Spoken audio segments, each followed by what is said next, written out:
ان کو تو میرا خیال ہے کہ اس دنیا میں اپنی انا کو چھوڑ کے ضرور ان لوگوں کے پاس جا کے ان کا حق ان کو دے دینا چاہیے کہ یہ مجھے یاد پڑتا ہے کہ کبھی میں نے آپ سے یہ پیسے لیے تھے، وہ شاید میں بھول گئی، تب یہ بھی نہیں یاد تو کتنے ہیں، تھوڑے زیادہ ہی دے دیں۔ تو یا کوئی ایسا ہو کہ جن کا کچھ اگلے کو بھی نہیں پتا، آپ کو بھی یاد ہی نہیں ہے، پھر آپ کو شک سا ہے، پھر آپ ویسے ہی کسی وجہ دے دیں کہ بس تحفتاً کوئی چیز دے دیں، اور دل میں نیت یہ کر لیں کہ یا اللہ اب نہ اس کو یاد ہے نہ مجھے یاد ہے، اگر وہ میری طرف تھا تو بس یہ میں نے اس نیت سے اس کو دے دیا۔ تو یہ بہت نازک معاملے ہیں، یہاں تو ہمارے لیے دینا بہت آسان ہے، آگے جا کے اس کی جگہ پہ نیکیاں دینا، جہاں پہ ایک ایک نیکی بڑی اہمیت رکھتی ہوگی، ہمیں کہہ دیا جائے ایک طرف تو ہمارے پلڑے ویسے ہی برابر برابر ہوں، اور اوپر سے کوئی طلبگار آ کے کھڑے ہوں تو کچھ نیکیاں ان کو دے کے ہمارے پلڑے جھک جائیں، تو پھر ہم کیا کریں گے؟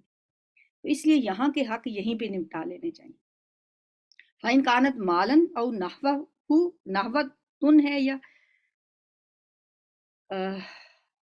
چلیں ہم نحوہ ہی پڑھ لیتے ہیں، رَدَّهُ إِلَيْهِ تو اس کو اس کی طرف لوٹا دے، وَإِنْ كَانَتْ حَدَّ قَذْفٍ وَنَحْوَهُ اور اگر وہ کوئی حد ہو، یعنی کہ کوئی ایک اللہ کی طرف سے حدود بھی مقرر ہوتی ہیں نا بعض گناہوں پہ، یعنی مال یا کوئی چیز ہے تو وہ تو واپس کر دے گا، لیکن اگر کسی پہ کوئی حد والی جرم ہو گیا، جیسے کسی پہ تہمت لگائی جائے، اس پہ تو حد نافذ ہوگی نا، حد قذف کی حد ہوتی ہے، ٹھیک ہے، کسی پہ تہمت لگائی جاتی ہے تو، یا کوئی اور ایسا جرم کیا ہے جس پہ حد نافذ ہوتی ہے، تو پھر اسے کیا چاہیے کہ وہ حد اپنے اوپر لگوائے۔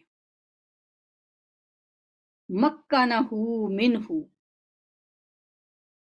اب ظاہر ہے حد خود تو نہیں لگا سکتا، جا کے اس شخص کو تو نہیں کہہ سکتا کہ میں نے تم پہ ایک تہمت لگا دی تھی فلاں وقت میں جس کی وجہ سے اب مجھے شرمندگی ہے کہ وہ بات تو سچی نہیں تھی، وہ صرف تہمت تھی، تو اب آپ مجھے 80 کوڑے لگا دیں، تو اس بندے نے کوڑے نہیں لگانے، کوڑے لگانے کے لیے تو عدالت کی طرف جانا پڑے گا، کیونکہ وہ حد جو نافذ کرنی ہوتی ہے نا، وہ اگر وہ انسانوں کو اختیار دے دیا جاتا پھر تو ہر کوئی دوسرے کو قتل کرتا پھرتا کہ اس نے میرے بھائی کو قتل کیا لہٰذا میں اس کو قتل کر دوں، یہ اجازت نہیں ہے، یہ تو عدالت کے تھرو ہی ہوتی ہیں حدود جو لگائی جاتی ہیں۔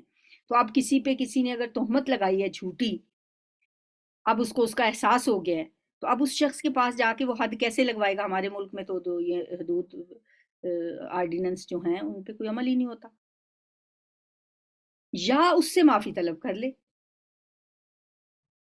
مکنہ منہ او طالب عفوہ، یا اس سے عفو یعنی معافی طلب کر لے کہ مجھے معاف کر دے کہ مجھ سے یہ ہو گیا، اگر اس نے معاف کر دیا ہے نا، عدالت تک وہ نہیں لے کے گیا آپ کو، پھر تو آپ کا معاملہ صاف ہو گیا، کیونکہ عدالت میں بھی تو اسی نے لے کے جانا تھا نا، اگر اس نے معاف کر دیا تو پھر تو عدالت نہ جانے کی ضرورت ہے، نہ پھر وہ 80 کوڑے کھانے کی ضرورت ہے، لیکن اگر وہ کہے کہ ہاں اچھا یہ تمہاری وجہ سے تھا، تو اب میں تو معاف نہیں کرتا، میں تو پھر اسے چاہیے کہ وہ جا کے آپ کے خلاف مقدمہ درج کر دے، اب عدالت جانے اور وہ جانے، ٹھیک ہے، کیونکہ جو حدود ہیں اللہ کی مقرر کردہ جس پہ حد نافذ ہوتی ہے، جو عدالتوں کے تھرو ہوتی ہے، اب عدالتیں اگر نہیں وہ کرتی ہیں، وہ ان کی ذمہ داری ہے پھر، یا اس سے معافی طلب کر لے۔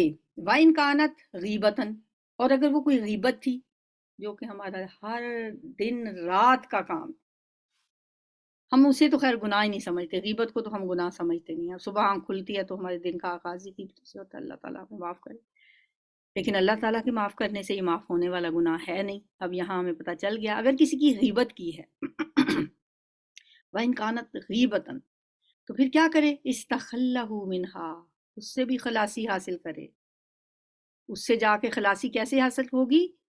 اس سے حلال کیسے ہوگا؟ استحلہ اس سے حلال ہونا، یعنی اس کے پاس جائے، اپنی گناہ کا اعتراف کرے، اپنی غیبت کی جو اس کی جو غیبت کی ہے اس کو مانے، پھر اس سے کہے کہ مجھے معاف کر دے، پھر اگر وہ بندہ معاف کر دے گا پھر وہ اس سے حلال ہو جائے۔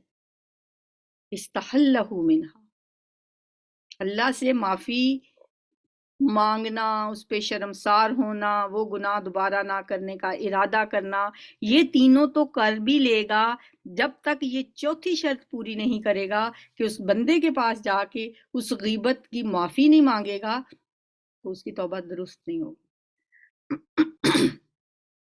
ٹھیک ہے۔ وَيَجِبُ أَن يَتُوبَ مِن جَمِيعِ الذُّنُوبِ،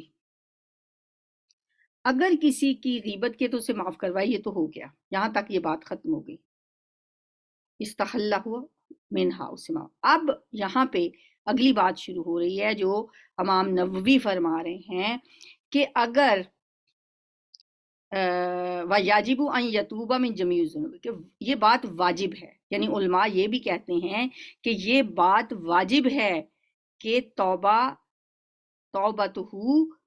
اس کی توبہ ہو جمیع الذنوبی، ان یتوبہ یہ کہ وہ توبہ کرے، من جمیع الذنوبی تمام گناہوں سے، تمام ضروری ہے کہ وہ تمام گناہوں سے توبہ کرے، اگر تمام گناہوں سے توبہ کرے گا تو ہی تمام گناہوں سے توبہ ہوگی، اگر جمیع الذنوب کا لفظ نہیں لگائے گا، کسی ایک گناہ کا نام لے کے وہ توبہ کرے گا تو وہ ایک ہی گناہ سے توبہ ہوگی، یہ نہیں ہوگا کہ اس نے معافی تو اللہ سے مانگی ہے لیکن اس نے اپنے کسی ایک گناہ کا ذکر کیا تو باقی گناہ تو پھر رہ جائیں گے نا، تو اس لیے وہ کہتے ہیں وَيَجِبُ أَن يَتُوبَ مِن جَمِيعِ الذُّنُوبِ، اور یہ واجب ہے، یہ ضروری ہے کہ وہ تمام گناہوں سے توبہ کرے، فَإِن تَابَ مِن بَعْضِهَا، پھر اگر اس نے توبہ کی من بعضها کہ ان میں سے کسی ایک گناہ سے، بعض گناہوں سے، صحت توبتہ تو اس کی توبہ صحیح ہوگی، عند اہل الحق کی، اہل حق کے نزدیک، من ذالک الذنب صرف اسی گناہ سے، صرف اسی گناہ سے وہ توبہ درست تصور کی جائے گی، ٹھیک ہے، تو اہل حق کے نزدیک وہ جو توبہ ہے وہ اسی ایک گناہ سے ہوگی، ٹھیک ہے، توبہ تو اس کی وہ صحیح ہے لیکن یہ توبہ صرف اسی ایک گناہ سے ہوگی، پھر باقی کے گناہ اس کے ذمے بھی باقی ہیں، ٹھیک ہے، وَبَقِيَ عَلَيْهِ الباقی، اور باقی کے گناہ اس کے ذمے ابھی باقی ہیں، وَقَدْ تَظَاهَرَتُ دَلَائِلُ الْكِتَابِ وَالسُّنَّةِ، کتاب و سنت کے دلائل جو ہیں وہ ظاہر کرتے ہیں، وَإِجْمَاعِ الْأُمَّةِ، اور اجماع امہ سے بھی یہ بات ظاہر ہوتی ہے، یعنی اجماع امہ یعنی امت کا جو اجماع ہے وہ بھی، اور کتاب و سنت کے بہت سے دلائل سے یہ بات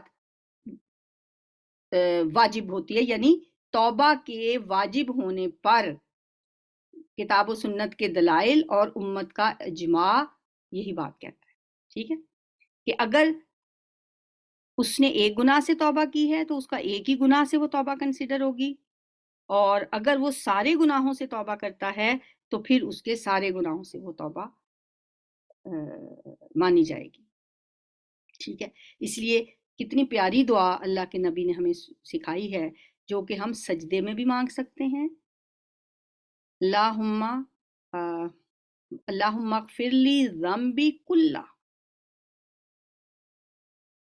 اے اللہ میرے گناہ معاف کر دے سارے کے سارے،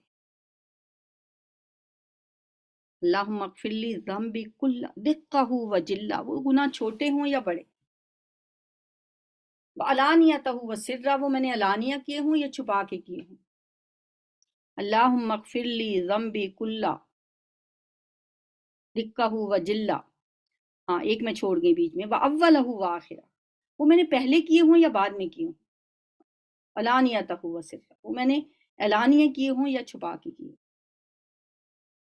تو اس لیے اپنے سارے گناہوں ہی سے معافی مانگنی چاہیے، اور یہ دعا میں آپ کو شیئر بھی کر دوں گی، سجدے میں الحمدللہ پڑھنے کی عادت میں نے تو بنا لی، آپ بھی بنا لیں، سبحان ربی الاعلیٰ پڑھنے کے بعد 3 دفعہ یہ دعا بھی مانگ لیا کریں، ایک تو وہ مانگتے ہی ہوں گے آپ سبحانک اللہم ربنا و بحمدک اللہم اغفر لی، اس میں گناہوں کا نہیں ہے کہ کن گناہوں سے میں معافی مانگ رہی ہوں، بس اے اللہ مجھے معاف کر دے، مجھے بخش دے، تو پھر یہ بھی دعا اپنے سجدے میں شامل کریں. اللہم اغفر لی ذنبی کلہ دقہ و جلہ و اولہ و آخرہ و علانیتہ و سرہ. آخر میں جو ہے وہ وقف میں تو کرتی ہوں، کچھ لوگ اس کو وقف نہیں کرتے. اللہم اغفر لی ذنبی کلہ دقہ و جلہ، تو بہرحال وقف کرنا میرا خیال ہے بہتر ہے. ہاں جی، یہ بات تو علماء کی بات تھی ابھی تک کہ گناہ کی برائی اور گندگی سے پہلے تو گناہ کرنے والا نکل آئے، یہ ایک شرط ہے. دوسری شرط ہے کہ اسے شرمندگی اور شرمساری ہو گناہ کرنے پہ کہ یا اللہ یہ گناہ میں دوبارہ نہیں کروں گا. اور یہ بات اللہ کو بہت پسند ہوتی ہے کہ انسان گناہ کرنے کے بعد اس پہ شرمسار ہو. علامہ اقبال نے ایک شعر میں نہیں کہا، موتی سمجھ کے شان کریمی نے چن لیے قطرے جو تھے میرے عرق انفعال کے.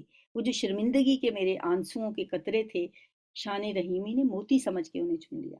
تو دوسری شرط ہے کہ شرمندگی اور شرمساری ہو. اور تیسری شرط یہ ہے توبہ کی کہ وہ پختہ ارادہ کرے کہ دوبارہ یہ گناہ کبھی نہیں کرے. اور چوتھی جو شرط ہے جس کا تعلق گناہ کا بندے کے ساتھ ہو، پھر اس کے حق سے بری ہو جائے، یعنی وہ جو کچھ اس نے نقصان کیا ہے وہ پورا کر دے، اسے ادا کر دے.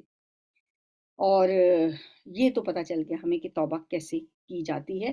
کچھ لوگ کہتے ہیں جی ہم نے تو گناہوں کے لیے نماز توبہ پڑھ لی تھی. نماز توبہ کوئی نماز شریعت میں ہے نہیں، ویسے کوئی نماز نہیں ہے. حاجت کے نفل پڑھ کے آپ توبہ مانگ سکتے ہیں، جو قرآن میں ہے نا وَاسْتَعِینُوا بِالصَّبْرِ وَالصَّلَاةِ، مدد مانگو صبر کے ساتھ اور نماز کے ساتھ. اس آیت سے صلاۃ حاجت کا وجوب ثابت ہوتا ہے. نماز توبہ کے لیے کوئی کہیں نہ قرآن میں ہے نہ حدیث میں. ہاں وہ نماز توبہ اسی کو شاید کہہ دیتے ہیں کہ اگر 2 نفل نماز حاجت پڑھ کے بعد میں معافی مانگ لیں تو اس کو پھر لیکن نماز حاجت ہی کہیں، نماز توبہ نہ کہیں. توبہ ویسے کریں اللہ تعالیٰ سے، اور یہ شرائط جو حدیث میں بتائی گئی ہیں ان کے مطابق کریں، لیکن نماز توبہ نہیں ہے. چلیں جی آگے. اب امام نووی کا جیسے طریقہ ہے کہ وہ پہلے آیات لے کے آتے ہیں ہر باب کے شروع میں. اب اس باب کے شروع میں بھی سورہ نور کی آیت نمبر 31 ہے. قال اللہ تعالی، اللہ تبارک و تعالی نے فرمایا، وَتُوبُوا إِلَى اللَّهِ جَمِيعًا أَيُّهَا الْمُؤْمِنُونَ لَعَلَّكُمْ تُفْلِحُونَ. توبو وتوبو اور توبہ کرو، الی اللہ اللہ کی طرف. وتوبو الی اللہ جمیعا، تم سب کے سب لوگ اللہ کی طرف توبہ کرو. ایھا المؤمنون، اے مومنو، لعلکم تفلحون، تاکہ تم کامیاب ہو جاؤ، اور ہاں فلاح پاؤ، کامیاب ہو جاؤ. وقال اللہ تعالی، سورہ ہود کی آیت نمبر 3 میں اللہ تعالیٰ فرماتے ہیں، استغفروا ربکم، اپنے رب سے استغفار کرو. استغفروا ہے یا یہ استغفروا ہی لگ رہا ہے. استغفروا ربکم، اپنے رب سے توبہ و استغفار کرو. استغفار کرو، ثم توبوا الیہ، پھر اس کی طرف رجوع کرو. اب استغفار اور توبہ 2 لفظ آ گئے ہیں. پہلے ہم نے تابہ یا توبو پڑھا، اب یہ لفظ ہے استغفار. اس کا مطلب ہوتا ہے معافی مانگنا، اور استغفار ہے توبہ یا توبو تھا لوٹنا، ٹھیک ہے. اور استغفار کا جو لفظ ہے نا، یہ استغفر یستغفر استغفار، چھپانے کے معنوں میں آتا ہے. یہ غفر یغفر، چھپا دینا. جیسے میں نے کئی دفعہ آپ کو بتایا مغفر ہوتا ہے یہ لفظ، یا مغفر ہوتا ہے، مغفر ہی میرا خیال ہوتا ہے، میں مغفر بولتی رہی ہوں اسے. یہ ہیلمٹ کو کہتے ہیں، یا جنگ میں جو لباس کے ساتھ ایک سر پہ لینے والی ٹوپی ہوتی ہے نا، جو سر کو چھپا لیتی ہے، ڈھانپ لیتی ہے تاکہ سر کی حفاظت ہو جائے، اسے مغفر کہا جاتا ہے کہ وہ چھپا لیتی ہے. تو جو گناہوں کو چھپانا ہے، جب ہم کہتے ہیں استغفر اللہ تو مطلب ہوتا ہے اے اللہ میرے گناہوں کو چھپا دے.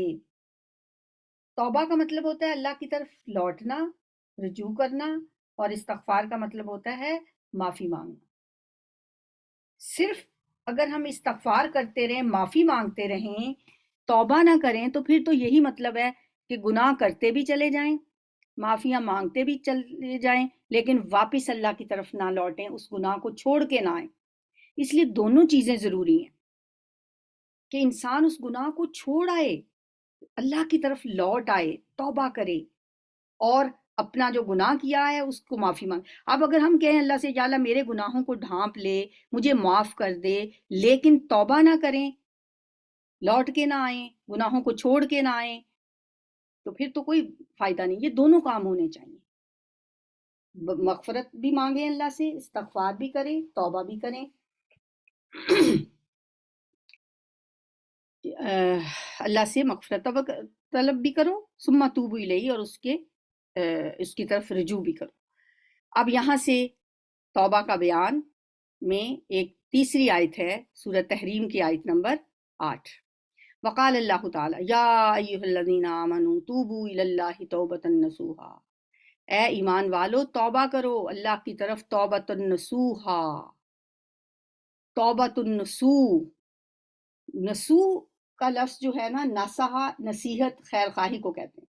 جیسے ایک حدیث میں آتا ہے الدین النصیحہ، دین خیر خواہی کا نام، یعنی جس کے اندر خیر خواہی ہو. معافی صرف اوپر اوپر سے نہیں مانگنی، اندر سے معافی مانگنی ہے، خیر والی معافی مانگنی ہے، جو نیک نیتی سے معافی مانگنی ہے. توبۃ النصوحہ وہ توبہ ہوتی ہے، سچی توبہ، دل سے توبہ. اے ایمان والو توبہ ایسی کرو جو اندر سے ہو، خیر خواہی والی، یعنی سچی توبہ کرو. توبہ کے معنی تو ہوگے نا رجوع کرنے کے، لوٹنے کے. جب انسان ایسی توبہ کرتا ہے، ایسے لوٹتا ہے کہ واپس گناہ کی طرف نہ پلٹے، تو اسے پھر توبۃ النصوحہ کہا جاتا ہے. اب آ جاتے ہیں حدیث کی طرف. اعوذ باللہ من الشیطان الرجیم، بسم اللہ الرحمن الرحیم. پہلی حدیث، حدیث نمبر 13. وعن ابی ہریرہ رضی اللہ تعالی عنہ قال، حضرت ابو ہریرہ رضی اللہ تعالیٰ عنہ سے روایت ہے، وہ کہتے ہیں. اب آگے یہ نہیں ہے کہ قال رسول اللہ، نبی صلی اللہ علیہ وسلم کا فرمان نہیں ہے، آپ نے فرمایا اس میں نہیں ہے، بلکہ وہ حضرت ابو ہریرہ کیا کہتے ہیں، سمیعت، میں نے سنا. اب لفظ فرق ہے، یہ بھی اسی طرح سے قولی حدیث ہے. میں نے سنا رسول اللہ صلی اللہ علیہ وآلہ وسلم کو یقول، فرماتے ہوئے. میں نے سنا نبی صلی اللہ علیہ وسلم کو فرماتے ہوئے. آپ کیا فرما رہے تھے؟ واللہ، اللہ کی قسم. اب یہ واو جو ہے یہ عطف والا نہیں ہے، اور کے معنوں میں نہیں ہے، قسمیہ ہے. واللہ، اللہ کی قسم، انی، بے شک میں، لاستغفر اللہ، میں بخشش مانگتا ہوں اللہ سے، واتوب الیہ، اور توبہ کرتا ہوں اس کی جناب میں، اس کی بارگاہ میں، فی الیوم، ایک دن میں، اکثر، زیادہ، من 70 مرتن، 70 بار سے زیادہ. اب یہ جو بولڈ ہوئے ہیں نا الفاظ، یہ ہیں اصل حدیث کے الفاظ. اور یہ حدیث چھوٹی سی ہے اور بہت جلدی یاد ہونے والی بھی ہے، اور اس پہ عمل تو ہم انشاءاللہ آج ہی سے شروع کرتے ہیں. واللہ، اللہ کی قسم، انی لاستغفر اللہ واتوب الیہ فی الیوم اکثر من 70 مرتن. اللہ کی قسم، ایک تو پیغمبر، وہ ہستی جو شفاعت کرنے والی ہستی ہے، جو جنت کا دروازہ کھولنے والے ہیں، جن کے کوئی گناہ ہے ہی نہیں، وہ فرما رہے ہیں کہ 70 بار سے زیادہ میں ایک دن میں اللہ تعالیٰ سے استغفار کرتا ہوں. ہم جو کوئی گناہ چھوڑتے ہی نہیں، پھر اپنے گناہوں کو گناہ سمجھتے بھی نہیں ہیں. بعض اوقات ایسے ایسے لفظ ہم بولتے ہیں کہ دنیا اوپر سے نیچے ہو جائے، اور ہم کہتے ہیں ہم نے کیا کہہ دیا، ہم نے کسی کا سر پھاڑ دیا. ہمارے الفاظ چاہے جا کے کسی کے اندر طوفان مچا دیں، لیکن ہمیں لگتا ہے کہ ہم نے تو کچھ کیا ہی نہیں. وہ یاد کریں وہ بات، حضرت عائشہ صدیقہ نے ایک لفظ ہی تو بولا تھا، ایک فکرہ ہی تو بولا تھا اپنی ایک سوتن کے بارے میں، ان کے قد چھوٹے ہونے کے بارے میں. نبی صلی اللہ علیہ وسلم نے فرمایا، اے عائشہ، تمہاری یہ بات اگر سمندر میں ڈال دی جائے تو پورا سمندر کڑوا ہو جائے. تو ہمیں تو اندازہ ہی نہیں ہم کتنے گناہ، اٹھتے بیٹھتے چلتے پھرتے، زبان سے، اشاروں سے، لہجے سے، آنکھوں کے ابروؤں کے اشاروں سے، پتہ نہیں ہم کتنے گناہ کرتے چلے جاتے ہیں. ہم کہتے ہیں میں نے کیا کہہ دیا، وہ کہا ہوا لگا کہاں ہے جا کے، یہ نہیں ہم دیکھتے. ہم سمجھتے ہیں ہم نے کیا گناہ کیے. وہ ہستی جس نے کبھی گناہ کیا ہی نہیں، وہ کہتے ہیں انی لاستغفر اللہ واتوب الیہ